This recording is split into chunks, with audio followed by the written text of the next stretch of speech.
Yeah, so really the short too long didn't read part of this this work is kind of obvious. There's been a lot of work trying to avoid vanishing exploding gradients or forward signals in recurrent neural networks, for example, by making transition operators orthogonal.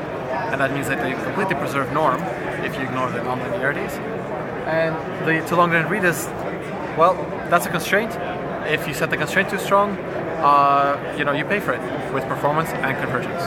So you want to set a constraint orthogonality constraint that is just strong enough to avoid signal instability. Right? And so this is what we actually just show everywhere here. All of this is just empirical evaluation of this kind of idea that supports the idea that you want to deviate from orthogonality. So in order to perform our analysis, we actually perform a singular value decomposition of the hidden-to-hidden weight matrix in a recurrent neural network. And in order to control the amount of deviation by an explicit term, we express the singular values in this way. So for our naive direction, this is how the singular value is expressed, and it allows us to have singular values that are ranging between 1 minus m and 1 plus m, where m is a hyperparameter that we call a margin. In this way, we explicitly define the margin where the singular values belong to.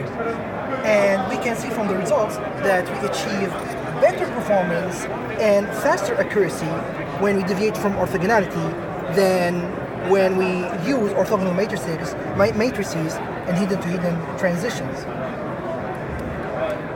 This has been achieved on toy tasks like the copy task and AND tasks, and it has also achieved on sequential MNIST and pantry bank.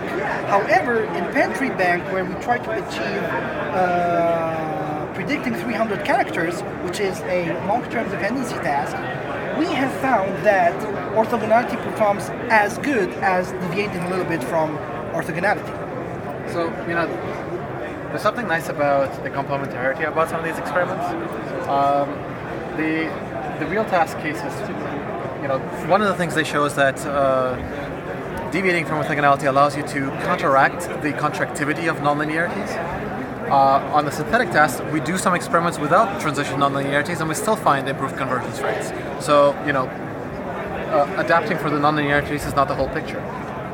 Of course, there's one other thing that you might consider, and you might think, okay, well, perhaps some of your performance improvement might be due to forgetting, but again, some of the synthetic tasks, we step away by a tiny amount, 0.001 in the singular values, and it's not enough to get a lot of forgetting.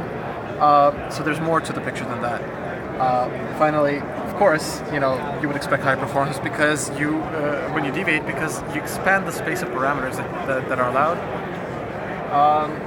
And higher, faster convergence rates, that's a more hand-wavy explanation. Basically, you might be able to take shortcuts, or you take paths.